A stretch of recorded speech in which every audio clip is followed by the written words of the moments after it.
Hello बच्चों, welcome back to my YouTube channel. This is doctor Hira, chemistry educator for NEET and JEE category. तो बेटा आज हम इस वीडियो में बात करेंगे नीट 2026 के एग्जाम का फॉर्मेट क्या है। ये ऑनलाइन मोड में होगा, ये ऑफलाइन मोड में होगा, या इसके साथ आपके अटेम्प्ट लिमिट कितनी है, एज क्राइटेरिया है या नहीं है, एज लिमिट है या नहीं है, वो सब हम देखेंगे। तो सारे कंफ्यूजन मैं आपके दूर कर दूंगी, आप वीडियो को एंड तक जरूर देखिएगा। अब यहाँ पर देखिए, सबसे पहले हम बात कर लेते हैं मोड की। मोड जो है वो ऑफलाइन मोड है, ऑनलाइन मोड नहीं हुआ, ऑफलाइन मोड ही है। पेन एंड पेपर से आप क्वेश्चन पेपर देते हो।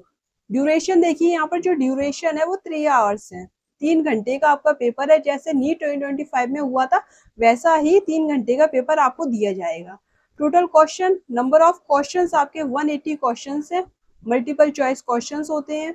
फिजिक्स, केमिस्ट्री, बायोलॉजी, देखिए फिजिक्स के 45 क्वेश्चन है, केमिस्ट्री के 45 है, एंड बायोलॉजी के कितने हैं 90। बॉटनी और जूलॉजी मिलाकर तो जो टोटल नंबर ऑफ क्वेश्चन है वो 180 क्वेश्चन है। हर एक क्वेश्चन आपका 4 नंबर का होता है।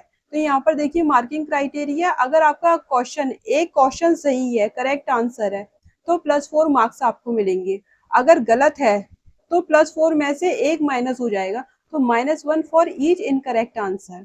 उसके अकॉर्डिंग मार्किंग क्राइटेरिया है। एग्जाम डेट देखिए, आपको पता होना चाहिए आपका हर साल नीट का एग्जाम मई के फर्स्ट वीक में होता है। जो संडे पड़ता है, पहला संडे मई की फर्स्ट वीक में, उसमें ही आपका एग्जाम होता है नीट का। तो यहाँ पर फर्स्ट वीक में संडे पड़ रहा है, तो 3 मई को पड़ रहा है 2026 में। तो ये आपकी एग्जाम डेट है। रिजल्ट डेट जून में आएगा आपका 2026 में। अब यहाँ पर देखिए ऑनलाइन मोड नहीं है। बहुत से बच्चे कंफ्यूज है कि हमारा एग्जाम ऑनलाइन मोड होगा या नहीं होगा। तो ऑनलाइन मोड नहीं है आपका। क्लियर हो गया? क्योंकि गवर्नमेंट के पास इतनी ज्यादा स्टूडेंट के लिए अरेंजमेंट नहीं है कि वो उनका ऑनलाइन मोड में एग्जाम दिलवा पाए। अब देखिए यहाँ पर 2 फेज एग्जाम, जैसे प्रीलिम और फाइनल 2 फेज एग्जाम है। तो ये भी सुनने को आ रहा था कि 2 फेज का एग्जाम है, प्रीलिम्स और फाइनल एग्जाम। ऐसा भी नहीं है, सिर्फ आपका सिंगल एग्जाम है। जैसे नीट 2025 हुआ था वैसा ही नीट 2026 होगा। अभी तक की यही अपडेट है।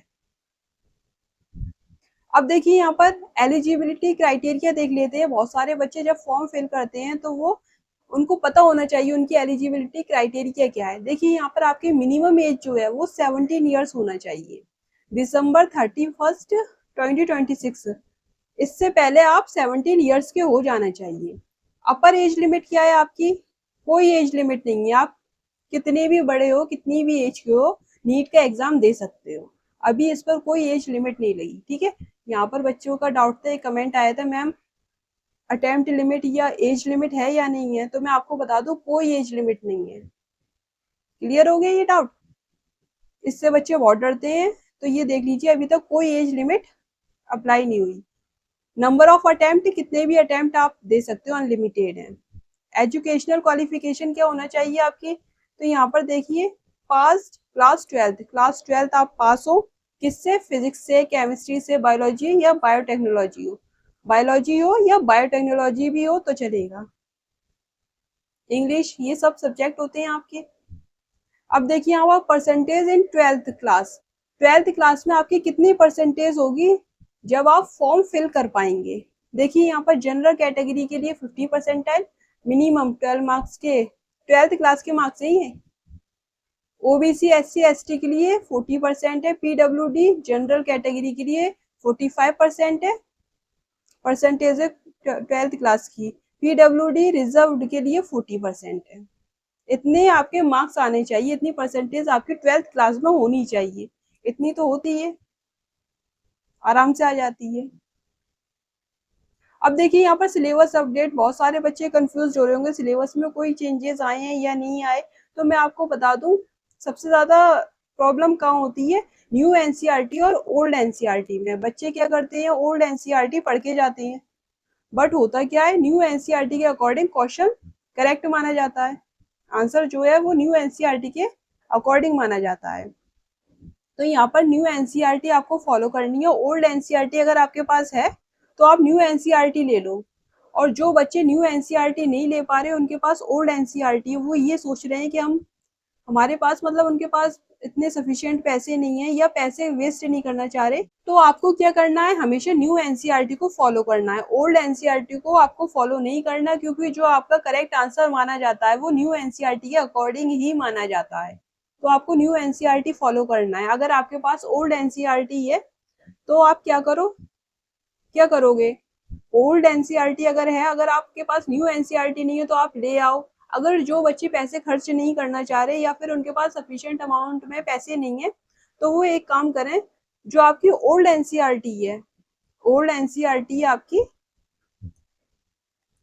उधर ही साइड पर कॉर्नर पर स्पेस खाली रहती है, तो न्यू एनसीईआरटी में जो चेंजेस हैं वो यहाँ पर आप लिख लेना, साइड से किसी कोने पर लिख लेना।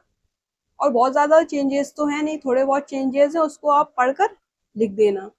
और गूगल पे पीडीएफ डाउनलोड कर लेना, गूगल से, है ना, गूगल पे पड़ी हुई है पीडीएफ, आप न्यू एनसीईआरटी क्या डाउनलोड करके अपने चेक कर लेना। या फिर मैंने इस चैनल पर एनसीईआरटी की वीडियो डाली है जो एनसीईआरटी चेंजेस पर बनाई है, जितने भी चेंजेस हुए हैं एनसीईआरटी चेंजेस, वो मैंने अलग से आपको लाइन टू लाइन क्लियर कर दी है ना, तो आप वो भी देख सकते हो आराम से, कोई प्रॉब्लम नहीं है। और जैसे जैसे चेंजेस होते रहेंगे हम आपको बताते रहेंगे, आपको क्वेश्चन गलत नहीं होगा। ओके, अब देखिए यहाँ पर सेम एज नीट 2025 जो सिलेबस है, एनएमसी आपको सिलेबस देती है, एनटीए सिलेबस नहीं देता है, एनएमसी सिलेबस देता है। तो यहाँ पर सेम है जैसे नीट 2025 में है।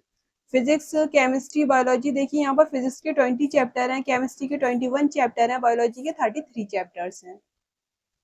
ठीक है, मैं आपकी केमिस्ट्री टीचर हूँ, तो मेरा काम केमिस्ट्री पढ़ाना है आपको। तो यहाँ पर मैंने आपको सारा क्लियर कर दिया, मोड क्या रहने वाला है, ऑनलाइन ऑफलाइन, एज लिमिट है या नहीं है, अटेम्प्ट लिमिट है या नहीं है, सिलेबस चेंज हुआ है या नहीं चेंज हुआ, सारी बात मैंने आपको बता दी है। ठीक है, और नेगेटिव मार्किंग है या नहीं है, ये सब आपको बता दी, सारा डाउट आपका क्लियर कर दिया है। अब यहाँ पर मैं आपकी केमिस्ट्री टीचर हूँ, तो मैं आपके लिए लाई हूँ कोहिनूर सीरीज।